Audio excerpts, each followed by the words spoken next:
Lexington Urban County Council approved the contract for police body cameras. Find out when they'll be out on the streets. That's one piece of a bigger safety and self-defense puzzle. Why a growing number of people are turning to their smartphones to stay safe. Coming up, we'll take you to the annual training exercise with the United States National Guard, where they prepare for a terrorist attack on United States soil.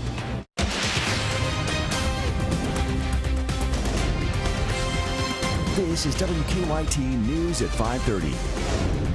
Lexington Police will soon have a new addition to their uniform. Good evening to you. The Urban County Council has approved a multi-million-dollar contract for body cameras for the police department. Dozens of officers within the department will be wearing the cameras when their first batch arrives next month.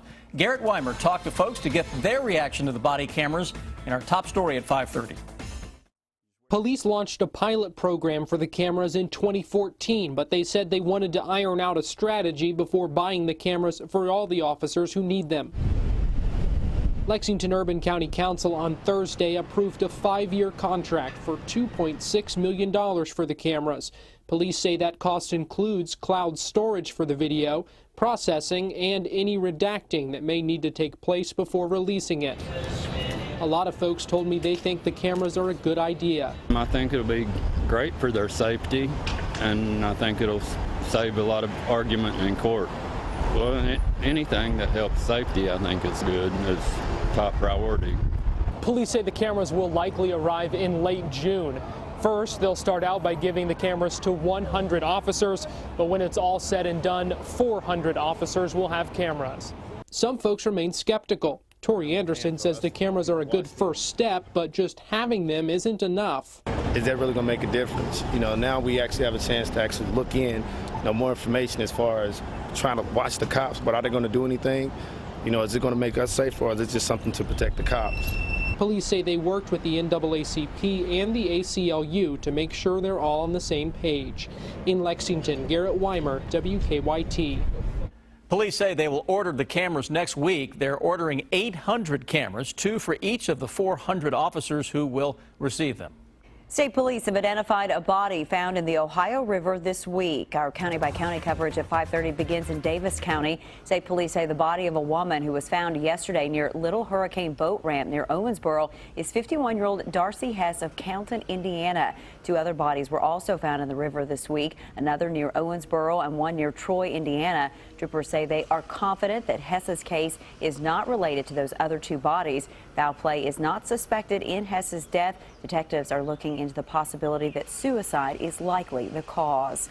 In Lyon County, a medical director at a jail faces charges after police say she had a sexual relationship with an inmate. 41-year-old Robbie Markham is charged with 10 counts of rape, 7 counts of sodomy, sexual abuse, and promoting contraband. State police say Markham was an employee of Correct Care Solutions and working as a vendor at the Western Kentucky Correctional Complex as the medical director. They believe Markham has had an ongoing relationship with an inmate since March.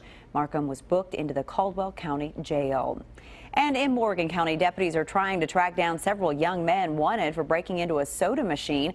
The sheriff's office posted these photos today to their Facebook page. Deputies say these men broke into a soda machine at Halsey's Tools and Gifts in Eazell yesterday about 3 a.m.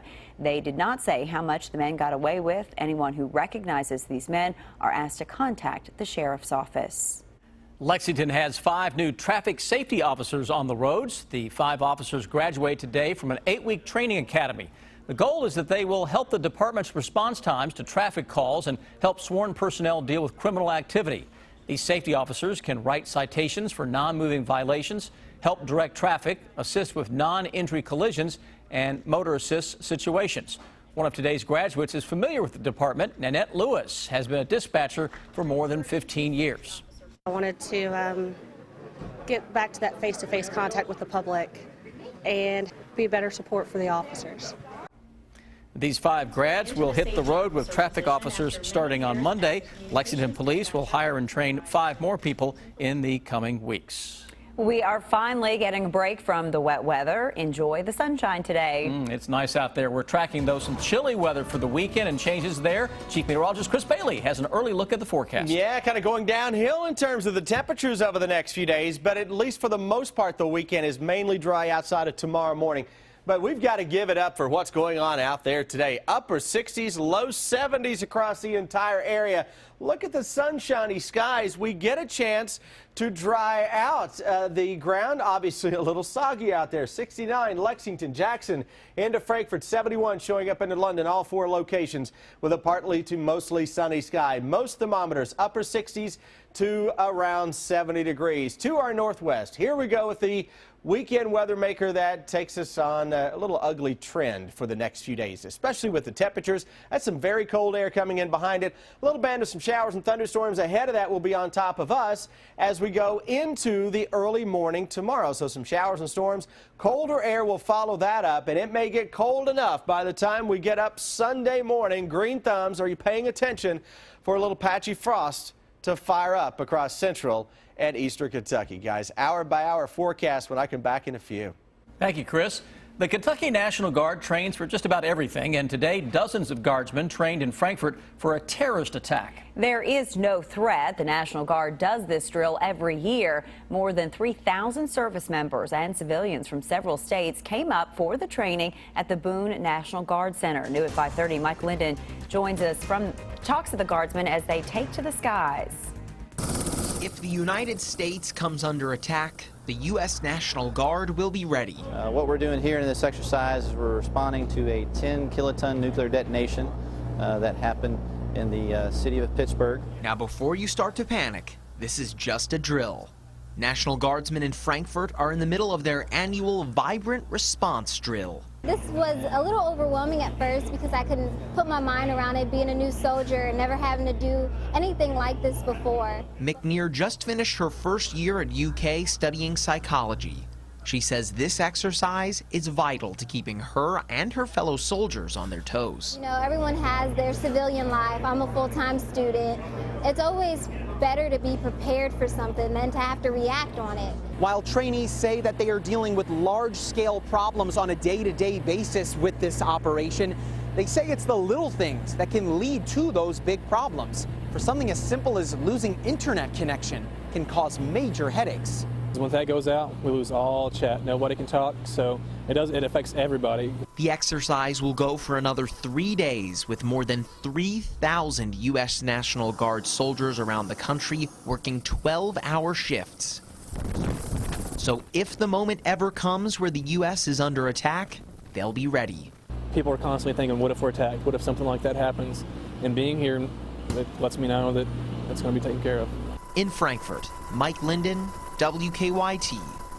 And to make the exercise feel like the real thing, National Guardsmen from South Carolina, Indianapolis, and San Antonio also participated in the exercise. A growing number of people are using smartphone apps for safety. From alarms to GPS tracking, the apps market is now flooded with programs designed to save you from an attacker.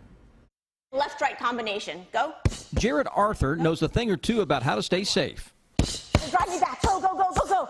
For more than a decade, she's specialized in teaching self-defense, which now includes how to use your phone to help you stay safe. Lately, I've been getting a lot of questions about safety apps. Safety apps like Be Safe, Circle of Six, Red Panic Button, and Guardly are among a growing number of programs designed to instantly alert authorities or friends if you have an emergency. I'm going to put my finger right on the button, and now I'm walking to my car. Jarrett likes apps like SafeTrek that notify police of your location when you hit a button. I get hit, I get tackled, I have to fight back, and I ditch my phone. Then that phone call is being made and the signal is being made automatically to the authorities. I've called 911. You're on. Cindy downloaded safety apps on her phone for extra protection. If I was alone and not with my kids, I think I'd feel also comfortable having the safety app in one hand and using the other hand for safety. Experts say it should not be relied on as a sole means of protection. That's one piece of a bigger safety and self-defense puzzle. 911! Keep going. Jarrett says the most important thing is to have a plan and the tools to protect yourself. Woo, nice! Many safety apps can be downloaded for free, though some offer premium features or subscriptions for an extra cost. Both Democratic presidential candidates are preparing for another last trip to Kentucky before Tuesday's primary. And Senate Majority Leader Mitch McConnell's autobiography is about to be released. Bill Bryant has the details in the bottom line. Good evening. This last weekend before the Kentucky primary is going to see a blitz of activity from the presidential campaigns of Democrats Hillary Clinton and Bernie Sanders. The Vermont senator will barnstorm western Kentucky over the weekend. Sanders will speak in Bowling Green tomorrow and in Paducah on Sunday. He hopes to build on his victory in West Virginia this week. But Hillary Clinton's team is hitting the state with full force. She will campaign in Kentucky Sunday and again on Monday. And it follows Bill Clinton's barnstorming tour of the state yesterday, including a surprise visit to Lexington. Political expert and UK professor Stephen Voss says Kentucky is of outsized importance right now because of timing. And 60 delegates is a drop in the bucket. This state matters symbolically because we're one of only 2 states voting on that day, and it's going to send a signal going into California and a bunch of other states about whether Sanders has any chance of closing Clinton's lead. So momentum is the momentum, symbolism. Dr. Voss says there is one advantage that Sanders had in West Virginia that he won't have in Kentucky, and that is the Bluegrass state has a closed primary, so independents are not allowed to vote in the party contest here as they were in West Virginia. Now, we have a pre-primary edition of Kentucky Newsmakers airing Sunday morning at 6 on WKYT and repeating Sunday at 10 a.m. on the CW Lexington. Set your DVR or catch it then. It looks like U.S. Senate Majority Leader Mitch McConnell's autobiography is about to be released. McConnell says the book will tell his life story from having polio as a child to his unlikely win as a Republican in 1984 over an incumbent to becoming now Kentucky's longest-serving U.S. Senator ever. That knock at the door or ringing phone this weekend could be from a candidate or from a campaign volunteer. Campaigns will be working hard to turn out the vote this coming Tuesday, even though the Secretary of State and some others now predict a turnout on primary day of around 20%. Bill Bryant, WKYT. A group of Central Kentucky students is making sure their pocket change goes a long way. Today, students at Richmond's B. Michael Cottle Middle School donated $1,500 to Honor Flight Kentucky ambassadors. Honor Flight Kentucky flies World War II, Korean War, and Vietnam War veterans to Washington, D.C. for a one-day, all expenses paid visit to their memorials that are dedicated to their service. And the students collected all the money through a donation drive of dimes. It means a lot to the veterans, and it means a lot to us to get the community involved, especially our school kids. More than 250 veterans are on the waiting list for flights next year. The trips cost the veterans nothing.